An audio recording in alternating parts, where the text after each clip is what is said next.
Hi, my name is Brad Davis, and today I'm going to be showing you how I use Pivot Interactives with my physics students, and specifically I'm going to show you how I use them for modeling labs in physics.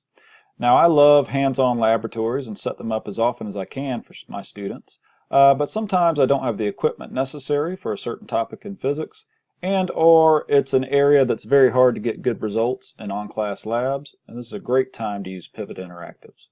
Pivot Interactives supplies you with a video library where students can make direct measurements on the video in order to complete their laboratory activities. So the first thing we're going to do is look at the library, and as we can see, if we scroll down, there are many areas that they have videos and labs for.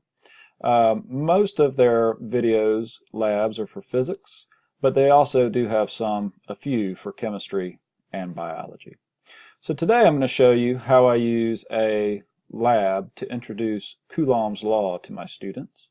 And so the first thing I'm going to do is I'm going to find that lab by searching under electric force.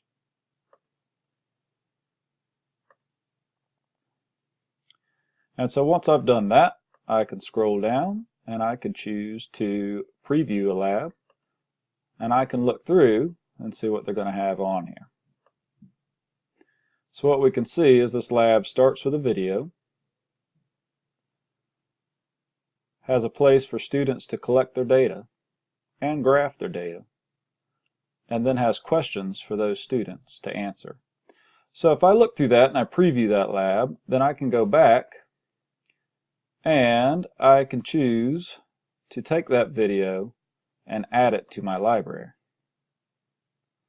And once I've added it to my library, I can scroll up and go to my library,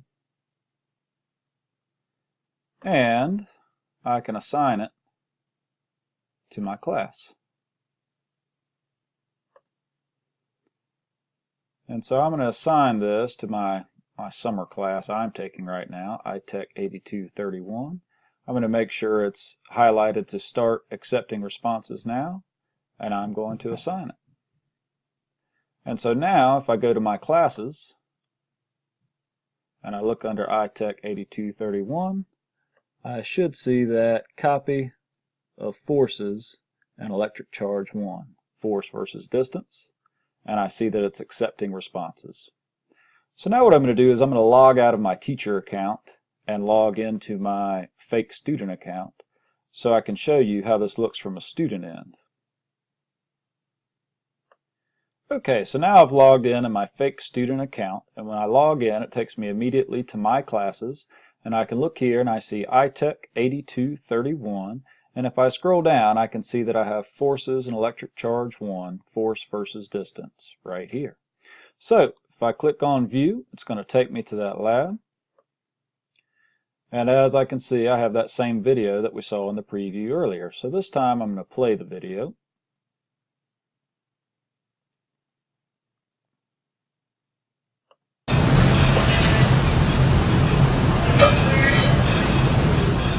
And so we see our lab assistants charging our two spheres.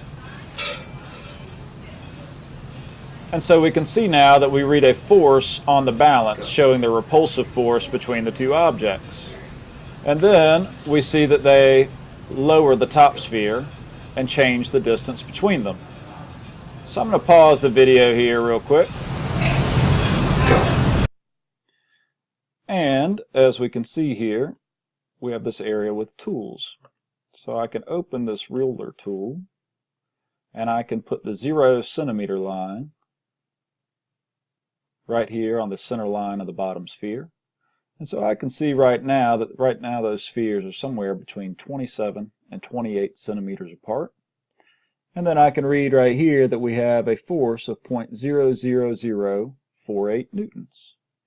And so what students can do is go down and keep pausing the video and reading those forces and reading those different distances. So what I'm going to do now, I've collected some data earlier. I'm going to go ahead and enter that data in.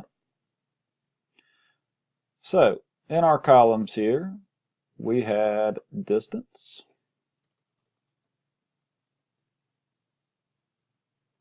and we're going to measure that in meters. and we had a force, and we are going to measure that in newtons.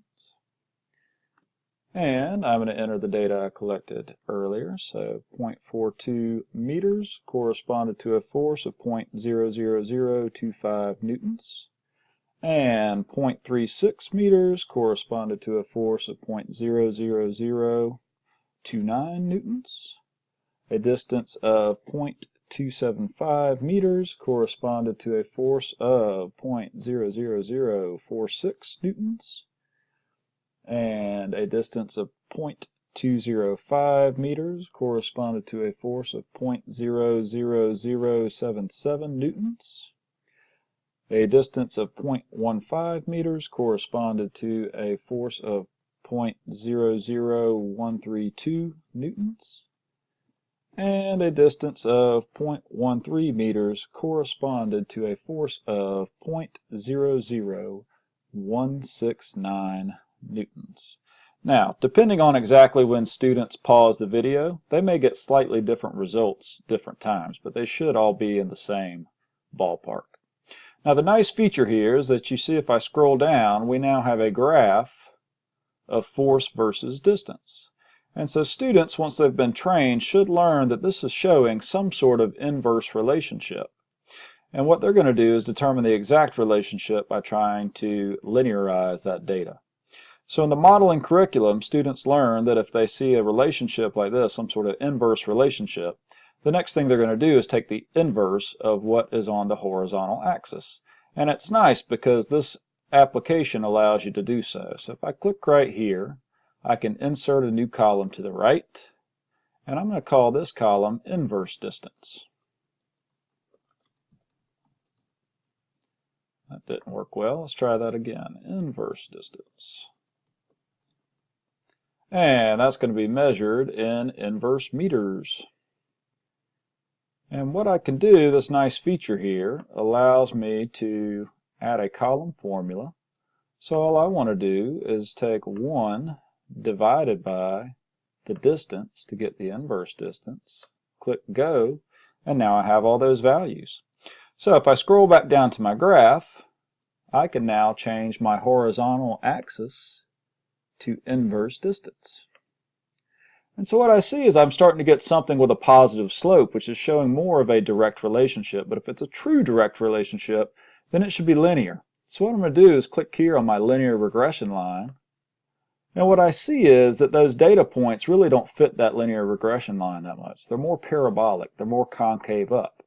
And so in the modeling curriculum, students will have already learned, even when not using Pivot Interactives, that the next thing they should do is square what's on the horizontal axis.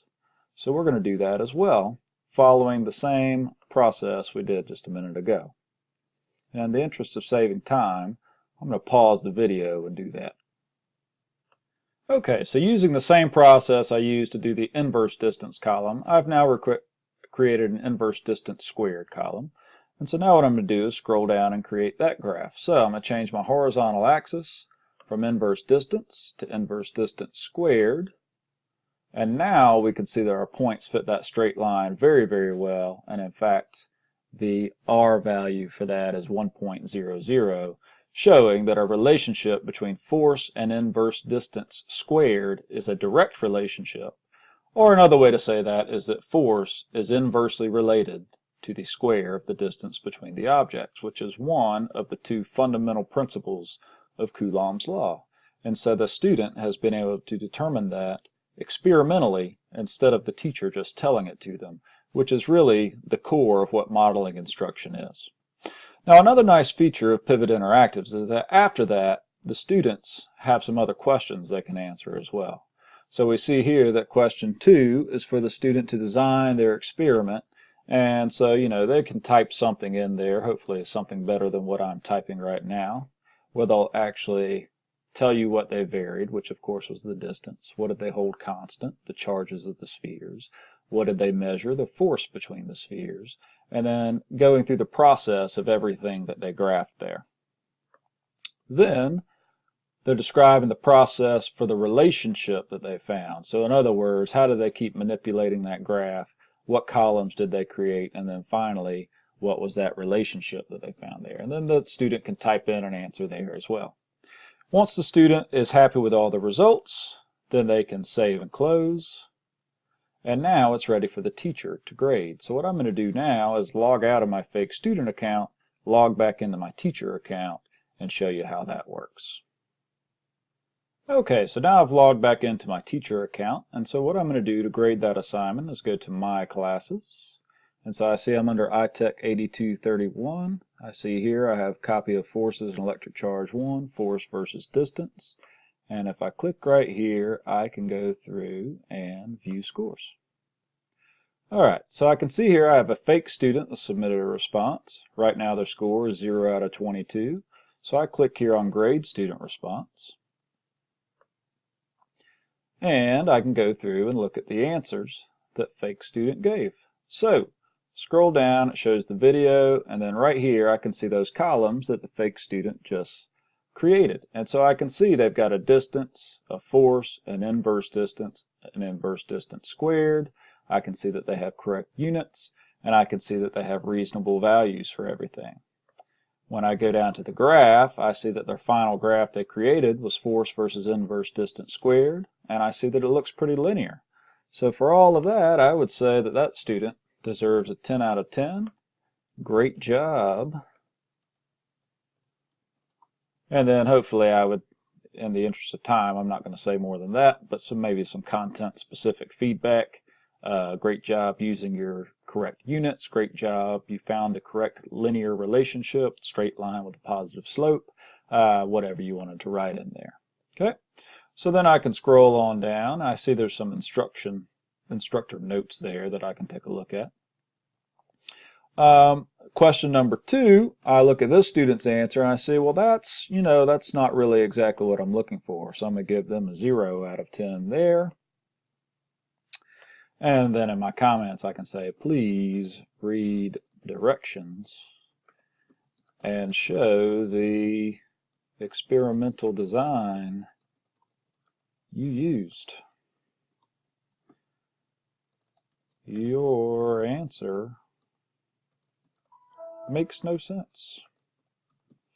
Alright, so continuing on, describe your process for what you found.